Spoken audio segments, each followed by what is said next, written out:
Last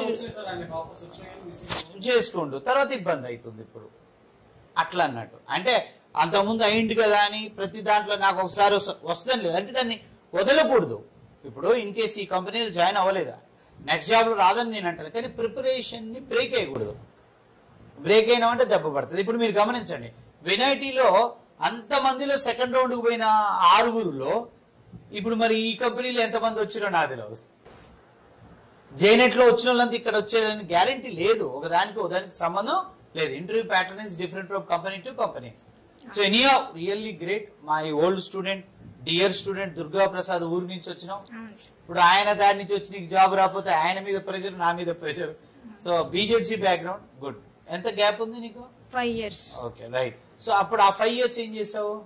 2 years హాస్పిటల్లో work చేసాను. Hospital చేసావు. ఒక కంప్లీట్ ఐటీ వైపు వచ్చావు. ఇప్పుడు అయితే సాఫ్ట్వేర్ ఇంజనీర్ అయ్యావు. So great, good good. Yeah, నీ కాడున్న గొప్పతనం ఏంటంటే